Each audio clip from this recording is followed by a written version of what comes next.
It is truly an honor to welcome Patrick Downs, Class of '01, as our commencement speaker today. Members of the Class of 2017, I know that 16 years seems like a long time to an 18-year-old, but in the life of a school that is 153 years old, 16 is a mere blink. The Patrick Downs who 16 years ago sat where you sit today looked a lot like you. He took the red line to school. He was an avid sports fan. He'd attended 2 Kairos retreats. He got pumped up for baseball games by listening to rap music. His little brother was a couple years behind him here at BC High, and he was excited to go off to BC in the fall. In the biography written in the program book for today, you see that it says that he was a member of the 2001 state baseball championship team, a team that consisted of 5 players who would eventually play professional baseball and 10 who played at the Division I level. Patrick was not one of them. He does not hide the fact that a significant role for him on that team was third base coach. Given all that I just said, it may seem as if Patrick was an ordinary BC High graduate in 2001, but that impression would not be accurate. What is more telling is the fact that his classmates referred to him as Jesus. Now that may seem blasphemous, but it was meant as anything but.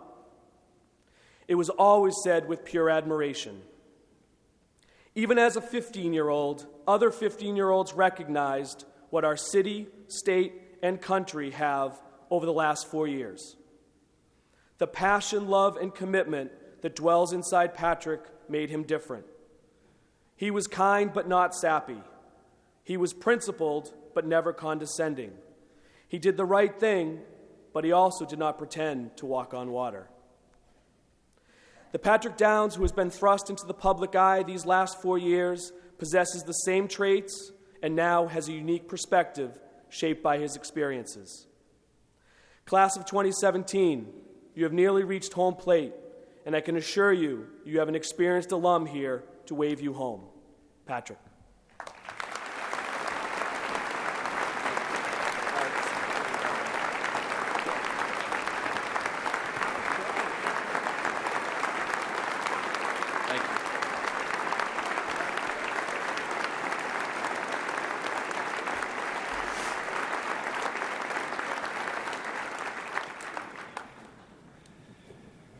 Thank you all very much. It is an incredible honor to be here.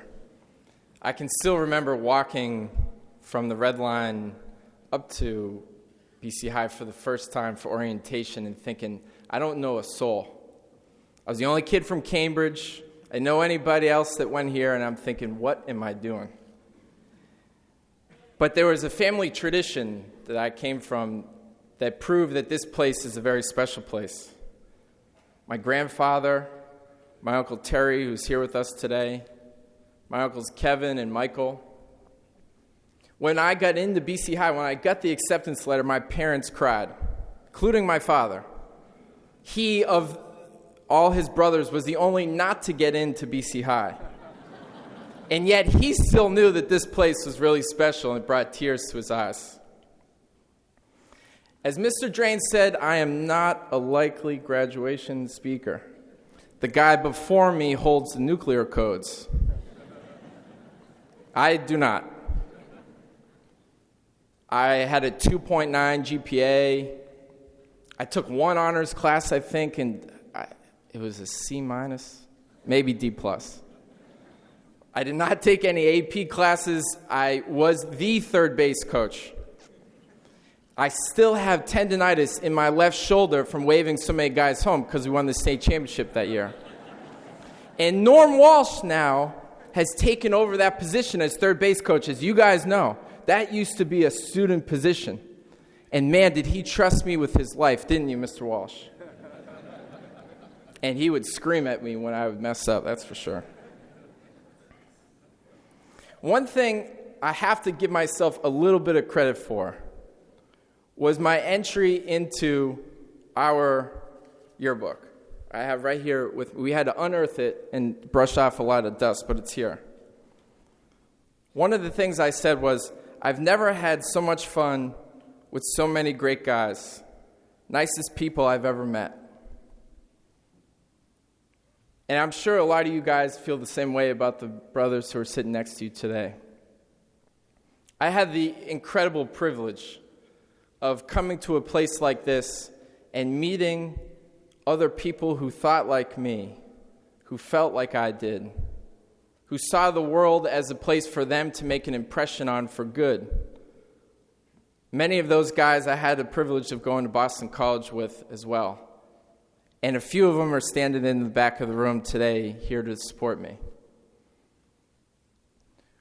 What I've learned over the last number of years is that you're only as strong as the person next to you. We're only as strong as the people behind us and in front of us. And little did I know that while I was at BC High, I was being taught those lessons. When loved ones died, when my mother had cancer, when my family experienced tragedy at that time, my brothers were there for me. They were also there to make fun of me, constantly, and still do. But it was some foreshadowing to realize that in my time of need and in my time of celebration and good fun, that they would be there for me. When the bombs went off in 2013, I learned that lesson in the most humbling of ways. My wife and I, our bodies had been ripped apart. Many people standing next to us had been killed, and our city was terrorized. And yet, with these constant signs of love and of compassion and of care, my brothers who are with us today showed me that they still had my back the way they did when we were in high school. I received countless letters from you guys that I know Mr. Argento made you write. Most of them came from Jug. You were in Jug at the time and you were writing to us. And my I had told her what Jug was, but my wife's like, what is Jug? I said, let me explain it to you. And she goes, really? God's striking these guys down because they're late for class? I said, yeah, that's how we roll at BC High. And you'd all be justifying why you shouldn't be in Jug. This is ridiculous. It's unjust. And it was incredibly humorous to us. That you should know that when my wife could not sleep, she would read your letters, I promise you. And you would entertain her. But it was also this sign, not only to my family who knew this so well, but to my wife's family and to many others, that this is an incredibly special place. And we can tell that to each other over and over again, but it's not until you feel it, until it really begins to sink in.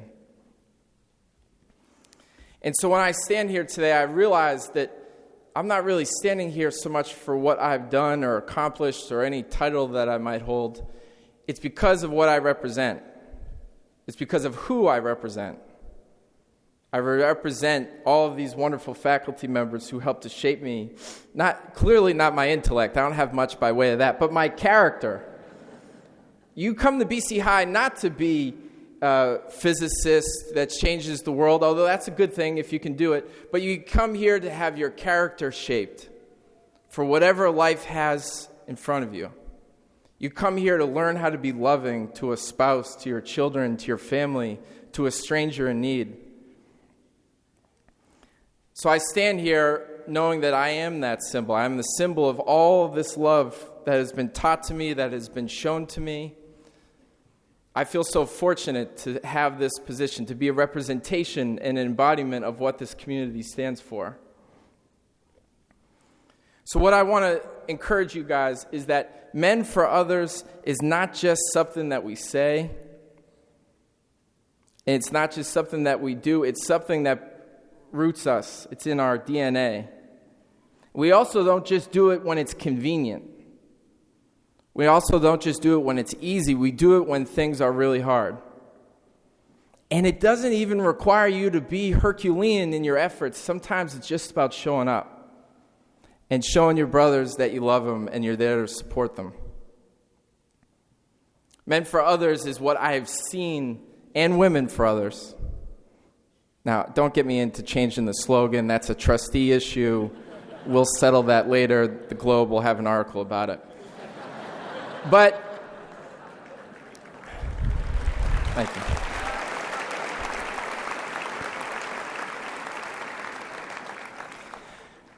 What I want to tell you guys is be men for others. If you don't, I will disown you. I don't care what title you get. I don't care how much money you make. I don't care what position you have in your community. I only care that you're kind to the people in your life and that you're kind to strangers too, that you open your world to people who may not look like you, who may not act like you, who may not speak like you, but they are human. Because what I've learned through all of this is that all we have in this world is each other. We have people. It's the only reason why this life is worth living. And so you got to take care of those people, and I know that you will.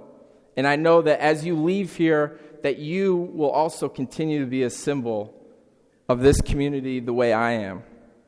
That we are all symbols of what it means to be loving men for others.